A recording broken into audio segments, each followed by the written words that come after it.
Muy buenas tardes, queridos estudiantes, espero que se encuentren muy bien. Bienvenidos a la unidad 2 del módulo 4, recuerden. Y en esta ocasión vamos a estudiar acerca del sistema endocrino.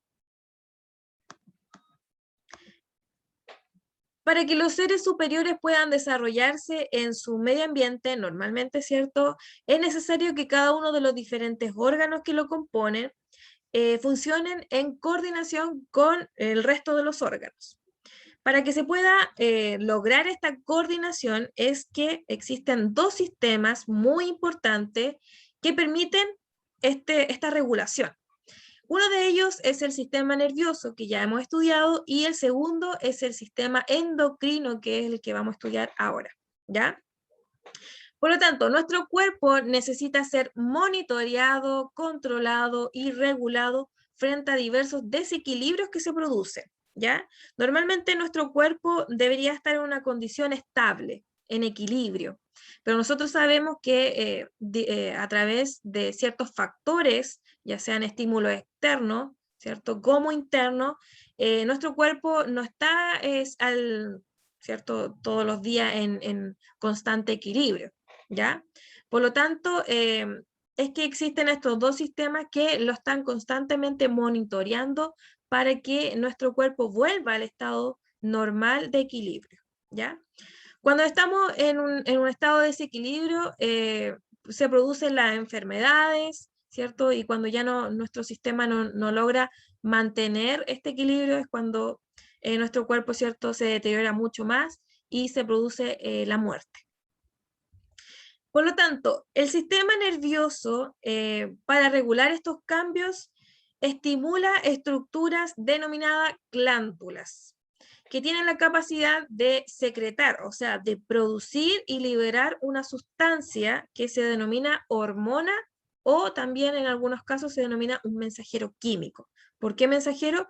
Porque lleva un mensaje a alguna estructura en particular. Ahí vamos viendo cómo se va dando esto, ¿ya? Nosotros sabemos entonces que el sistema nervioso tiene la capacidad de captar, ¿ya? Captar estímulos que vienen tanto de nuestro medio ambiente externo como de nuestro interior, ¿ya? ¿Cómo lo capta? A través de los famosos receptores, ¿cierto?, que están ubicados a nivel de todo nuestro cuerpo. Ellos posteriormente lo dirigen a través de una neurona de tipo sensitiva hacia el sistema nervioso central, ¿ya?, que puede ser el encéfalo o la médula espinal. En este caso nos vamos a tener el encéfalo cuando necesitamos procesar una información, ¿cierto?, más compleja. Entonces, aquí en el sistema nervioso central, que es el centro integrador, ¿cierto?, de los estímulos, se analiza, se interpreta y se procesa esta información, este estímulo, y posteriormente se elabora una respuesta, ¿ya?, la cual viaja a través, ¿cierto?, sale del sistema nervioso central hacia, ¿cierto?, un órgano efector, que puede ser un músculo o una glándula. Y aquí es donde, ¿cierto?, aparece el concepto de glándula asociado al sistema endocrino, ¿ya? Entonces, como vemos, el sistema nervioso necesita del sistema endocrino para poder efectuar una respuesta, ¿ya? ¿Y cómo la ejecuta el sistema endocrino? A través de la liberación de una hormona. Y en caso conocido, sabemos que existen, ¿cierto?, las hormonas de tipo sexual, que son la testosterona para el caso del hombre, y estrógeno y progesterona para el caso de la mujer, ¿cierto? Estas hormonas sexuales permiten la maduración de los órganos sexuales, que son muy importantes, ¿cierto?, para nuestra reproducción. Entonces, como se habla de un sistema endocrino, entonces podemos decir que está formado por un conjunto de estructuras, ¿ya? Pero a esta estructura y a estos órganos les vamos a denominar glándulas. Y aquí, como vemos en la imagen, existen glándulas que compartimos mujeres con hombres, ¿ya? Pero existen glándulas que son diferentes para un hombre y para una mujer, ¿ya? Podemos ver que estas glándulas se reparten o se encuentran en todo nuestro cuerpo, y existen glándulas en nuestro cerebro, ya como son el hipotálamo y la hipófisis, como la tiroides y la paratiroides que se encuentran en la zona del cuello. Después descendemos un poco más abajo y encontramos en la zona abdominal glándulas como el páncreas y la glándula suprarrenal, que están aquí. Y ya en la zona del ingle, ¿cierto? Tanto en hombre como en mujer, podemos encontrar también otro tipo de glándulas que son glándulas sexuales, que en el caso de los hombres son los testículos y en el caso de la mujer son los ovarios, ¿ya? Pero ahí lo vamos a ir viendo detalladamente. Entonces, para que quede claro, el sistema nervioso envía señales al sistema endocrino, ¿cierto? Para que se ejecute una acción, una respuesta en base al estímulo y así mantener en equilibrio el funcionamiento de nuestro sistema, ¿ya? Entonces, vemos que el sistema nervioso y endocrino funcionan a la par, ¿cierto? Para coordinar todo nuestro organismo. El sistema endocrino es muy importante, ¿ya? Y tiene diversas funciones, pero vamos a detenernos solamente en 4, ¿ya? Primero, el sistema endocrino, en conjunto con el sistema nervioso, mantienen la homeostasis corporal. Y ahora ustedes se preguntarán qué es la homeostasis. Bueno, el concepto de homeostasis hace referencia principalmente al equilibrio interno que existe en nuestro cuerpo, ¿ya? Cuando llevamos las concentraciones de sustancias a un equilibrio normal o cuando nuestro organismo funciona normalmente, se dice que el organismo está en equilibrio, ¿ya? Pero nosotros sabemos que nuestro cuerpo no puede estar en equilibrio, ¿ya? ¿Por qué? Porque está constantemente siendo alterado por factores externos como internos. Por lo tanto, constantemente nuestros dos sistemas trabajan para mantener este equilibrio, ¿ya? Entonces, el sistema endocrino regula la concentración de diversas sustancias, como por ejemplo la glucosa, ¿ya? Cuando nosotros comemos, ingerimos alimento, estamos elevando la concentración de glucosa en nuestra sangre. Y para mantener o para bajar esa glucosa y llevarla a un rango normal, es que el sistema endocrino libera al torrente sanguíneo hormonas, ¿ya? Para poder regularla. Lo mismo pasa con el pH, la concentración de agua en nuestra sangre y la concentración de gases que son muy importantes para todos los tejidos de nuestro cuerpo, que es el oxígeno. Y a la vez también eliminar ciertos gases que son de desecho. Tenemos el segundo punto, entonces vigila el desarrollo y crecimiento, ¿cierto?, de todas las estructuras que conforman nuestro cuerpo, ¿ya? Uno de ellos es, por ejemplo, la hormona del crecimiento, ¿ya? Que es, ¿cierto?, la que nos va permitiendo desarrollar y así fortalecer y crecer, ¿cierto?, todas nuestras partes de nuestro cuerpo, ¿ya? Si hay alguna alteración a esta hormona, se produce ciertas enfermedades, como por ejemplo el enanismo, que está asociado a, ¿cierto?, a la disminución de la capacidad de desarrollo de nuestras estructuras. Número 4, controla el desarrollo sexual, ¿ya? Es muy importante este punto, ya que nos permite, ¿cierto?, desarrollar todos los órganos que son parte de la actividad reproductora de nuestro cuerpo, ¿ya? Y está a la mano con la liberación de las hormonas sexuales, que en el caso de los hombres, como ya dije, es la testosterona, y en el caso de la mujer, estrógeno y progesterona. Recuerden que la liberación de estas hormonas comienza principalmente en la pubertad, en donde comienza el desarrollo y crecimiento justamente de nuestros órganos sexuales que nos preparan para procrear, ¿ya? Y número 4, y es más que nada como una síntesis de la función 1, 2 y 3, es que el sistema endocrino, a diferencia del sistema nervioso, presenta una acción generalizada, o sea que la hormona no actúa una vez que se libera específicamente en una estructura, ¿ya? Sino que se libera el torrente sanguíneo, viaja por nuestro cuerpo y llega a la estructura u órgano que necesita activar o inactivar. A su vez, al ser liberada el torrente sanguíneo, esta acción es lenta, ¿ya? Porque tiene que recorrer por diferentes órganos antes de llegar al órgano diana o ejecutor, ¿ya? Y con efectos son, ¿cierto? Al ser más lento y al ser más generalizado, los efectos son mucho más duraderos porque se va liberando, ¿cierto? De a poquito concentraciones de hormona, por lo tanto el efecto es mucho más a largo plazo que el efecto que se produce en el sistema nervioso, que es un efecto rápido y que dura un cierto tiempo. ¿Ya? Y recordemos que el sistema endocrino ejecuta su acción a través de la liberación de hormonas que van al torrente sanguíneo. ¿Cómo funciona nuestro sistema endocrino? Bueno, colabora con el sistema nervioso, ya lo habíamos hablado, para mantener la homeostasis. Entonces, así puede coordinar, regular todas las actividades de nuestro cuerpo. Y así, ¿cierto? Como ya dijimos, mantiene con normalidad y estable todas las actividades de nuestro cuerpo en sí. Entonces, ¿cómo funciona nuestro sistema endocrino? Primero tiene que originarse un estímulo. Ya recuerden que un estímulo es cualquier factor que puede desencadenar un cambio físico o de conducta y que puede ser de dos tipos, uno externo como interno. ¿Ya? Ahí dependiendo si se da fuera de nuestro cuerpo o dentro de nuestro cuerpo. Después, este estímulo tiene que originar, ¿cierto? Una respuesta.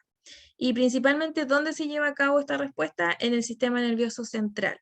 Y aquí es donde, ¿cierto? Se va a procesar el estímulo, se va a interpretar y generar dicha respuesta. Y la cual, ¿cierto? Se va a dirigir, en este caso, a una glándula, porque estamos hablando del sistema endocrino, y aquí es donde se va a liberar posteriormente una hormona, ¿ya?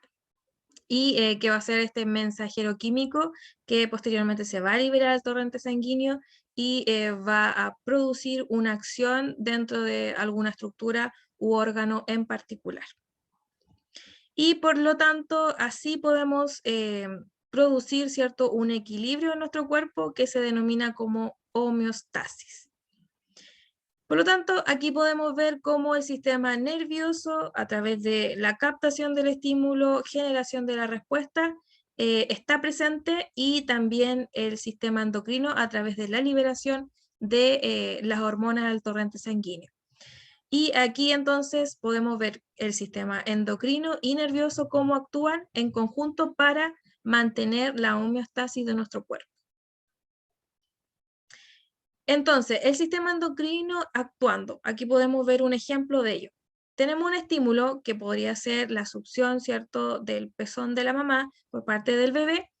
Este estímulo es un estímulo externo porque se origina fuera de nuestro cuerpo, y este estímulo, ¿cierto?, va a llevar una señal, ¿cierto?, un impulso eléctrico hacia el sistema nervioso central, en donde se va a interpretar y va a generar una respuesta.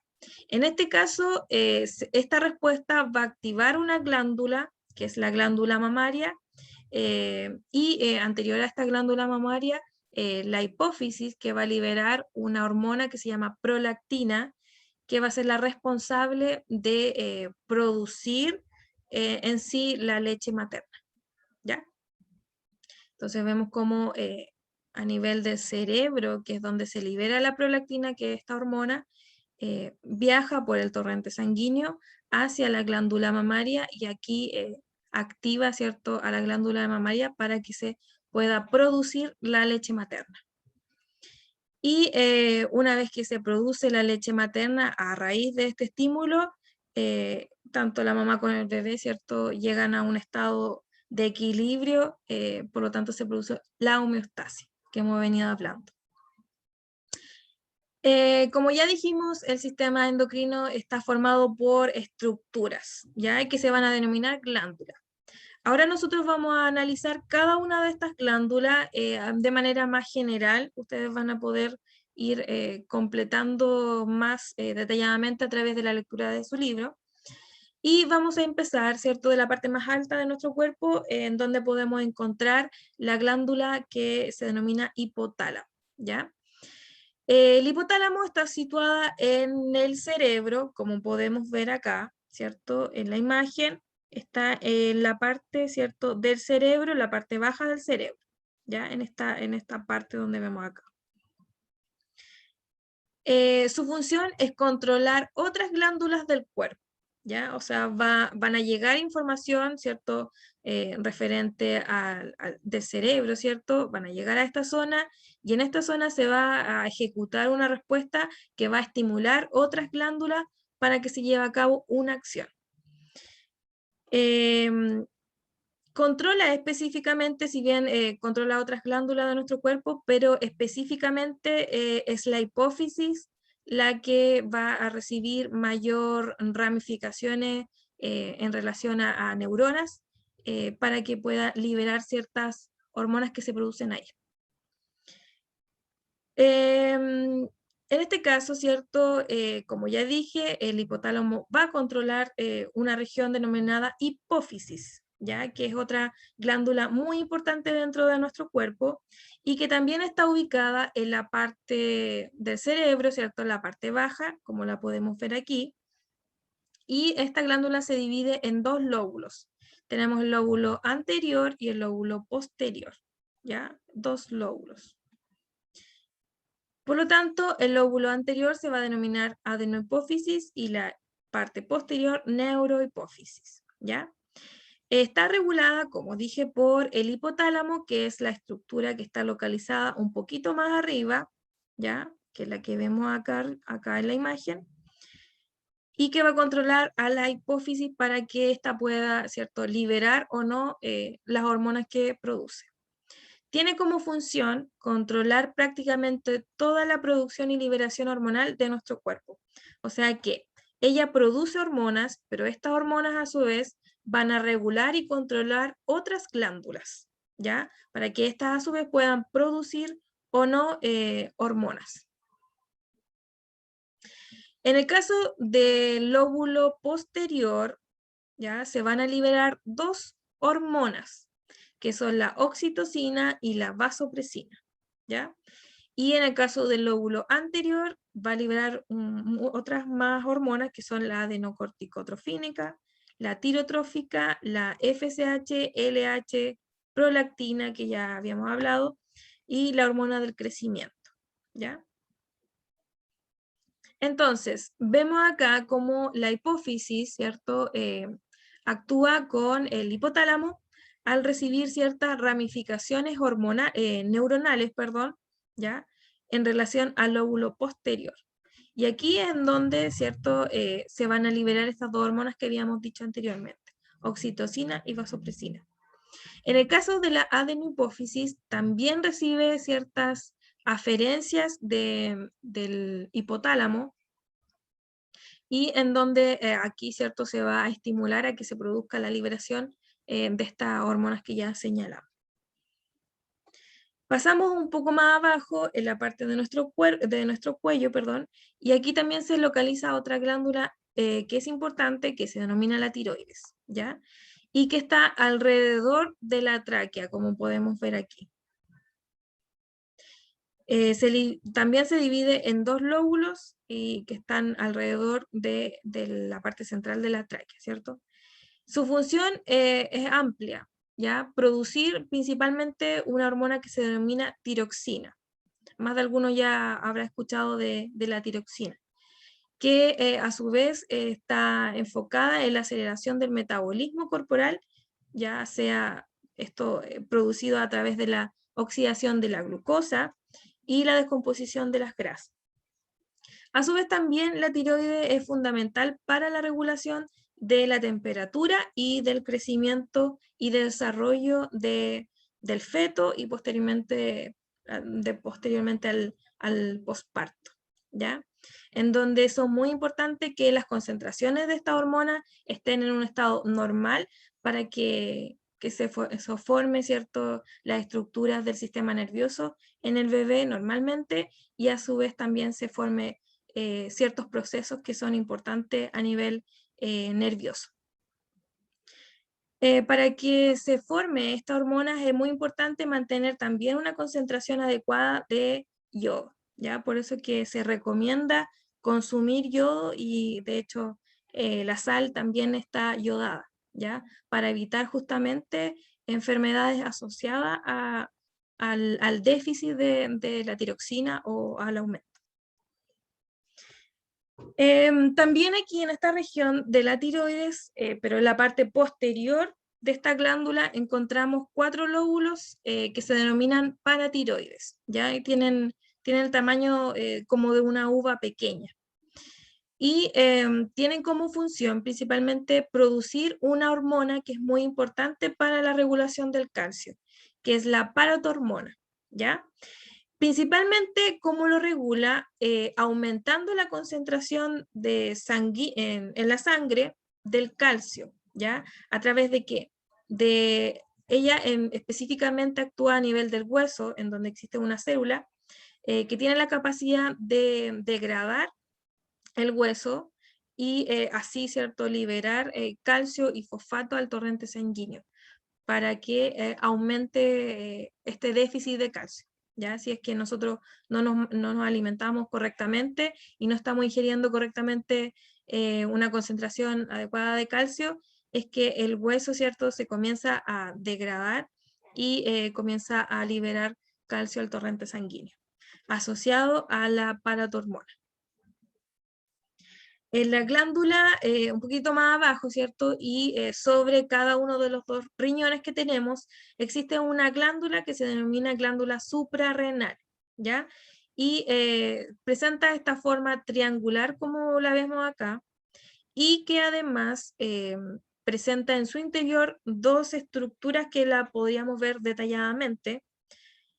En la parte más externa podemos ver una corteza, ¿ya?, que es muy diferente a lo que existe internamente, que es la médula, ¿ya? En cada una de estas 2 estructuras se forman hormonas diferentes.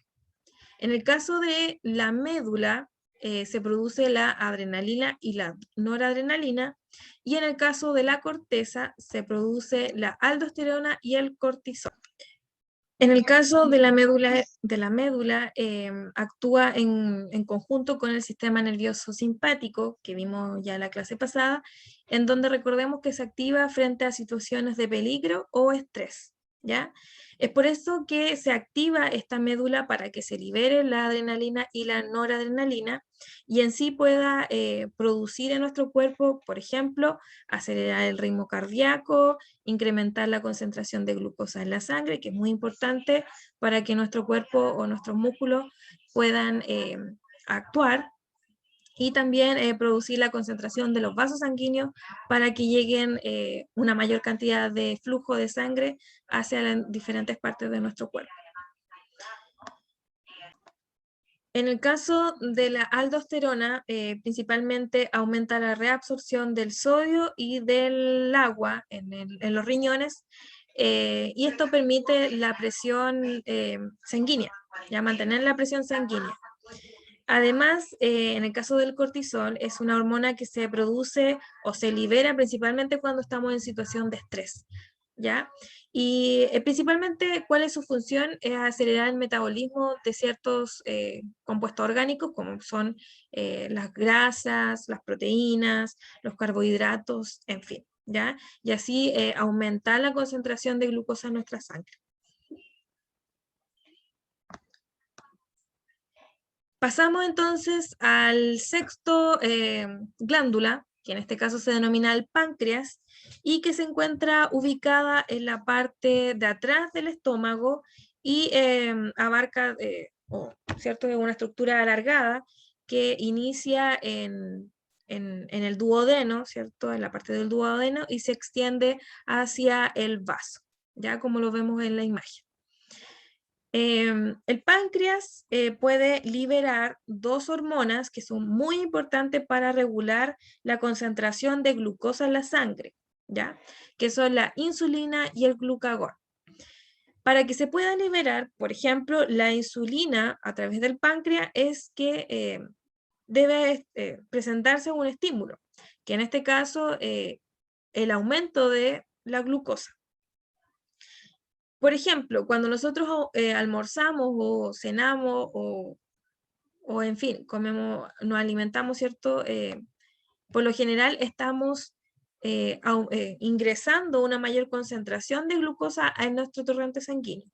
Por lo tanto, el estímulo para que el páncreas comience a liberar insulina es este aumento de la concentración de la glucosa en la sangre. Recuerden que el término glucosa, concentración de glucosa en la sangre, se denomina glicemia. Entonces, frente a este estímulo es que el sistema nervioso lo detecta y estimula a su vez al páncreas. ¿Para qué? Para que pueda producir y liberar al torrente sanguíneo la insulina, ¿ya? La que a su vez va a recorrer diferentes tejidos, ¿cierto? Y principalmente se va a dirigir al hígado y a los músculos, en donde va a estimular a que el hígado comience a ingresar la insulina y la comience a almacenar, ¿ya? Porque existe un aumento de la concentración, ahora yo necesito que esta concentración comience a disminuir, ¿ya? Por lo tanto, una vez que se libera la insulina, comienza a disminuir la concentración de glucosa en la sangre. Entonces mantenemos ahora los niveles normales y llegamos a una homeostasis respecto a la glucosa. Ahora, ¿cómo yo hago para que se libere el glucagón? En el caso del glucagón, se libera siempre y cuando el estímulo sea una disminución de la concentración de glucosa en la sangre, ¿ya? Por ejemplo, tengo 48 detectados, ¿cierto?, por el medidor. En este caso, el sistema nervioso estimula al páncreas para que pueda producir y posteriormente liberar al torrente sanguíneo esta hormona, que es el glucagón. Y el glucagón va a actuar ya sea en los músculos y principalmente en el hígado, ¿cierto? Para que, estimulándolo para que comience a liberar al torrente sanguíneo estas glucosas, ¿ya? Y así posteriormente pueda aumentar la concentración de glucosa en la sangre. Y mantenemos un rango normal. Recuerden que la glicemia puede dividirse en tres rangos. Cuando tengo menos del rango normal, sería, ¿cierto?, cuando mi marcador arroja 55 mg, o cuando tengo un valor normal, está en 70 y 100 mg. Y cuando estamos en una hiperglicemia, cuando existe un rango mayor a mg, 100 mg, ¿ya? Por lo general nosotros nos debemos mantener en ayunas en 70 y 100 mg. Pasamos ahora a nuestros órganos femeninos y masculinos, que en este caso se van a denominar gónadas, ya que van a ser nuestras glándulas sexuales. ¿Cuándo comienzan a actuar estas glándulas sexuales? Cuando se genera la pubertad en los jóvenes, ya alrededor de los 10 y 14 años. Aquí es estimulada principalmente por una hormona que se produce a nivel del hipotálamo, que es la FSH y la LH, o también conocida como la gonadotróficas, ¿ya? Que van a estimular a estas dos gónadas, tanto femenina como masculina, para que comiencen a secretar, liberar hormonas sexuales. En el caso de las mujeres, las gónadas se denominan ovarios y presentamos dos, ¿cierto? A ambos lados, izquierdo y derecho, a ambos lados del útero, ya que son estas pelotitas amarillas que se pueden observar en la imagen. Y justamente estos dos ovarios son los que producen las hormonas sexuales, ¿ya? Por eso son glándulas, porque producen hormonas que en este caso son la progesterona y el estrógeno, que son muy importantes al momento de producirse las características sexuales secundarias en las niñas, como por ejemplo el desarrollo mamario, la aparición de vello púbico, axilar, el ensanchamiento de caderas, la maduración de los órganos sexuales, también marca el inicio y fin de la menstruación, ya que también ahí tiene que ver con los niveles del estrógeno y la progesterona. En el caso de los hombres, tenemos que sus gónadas son los testículos y presentan 2 testículos a ambos lados, y además de ser muy importante para la producción de los espermatozoides, también producen en sí una hormona sexual que es la testosterona y que le entrega las características masculinas a los hombres, ¿ya? Aparición de barba, el aumento del pene, aumento de los testículos también, la producción del semen, entre otros. Les dejo como actividad para que ustedes puedan reforzar lo que ya hemos visto, las actividades de las páginas 71, 72, 85, y también que hagan la autoevaluación que viene dada en la página 88, ¿ya? Cuando ustedes la puedan desarrollar, si tienen alguna duda o consulta, la pueden hacer a través nuevamente del WhatsApp de nuestro curso.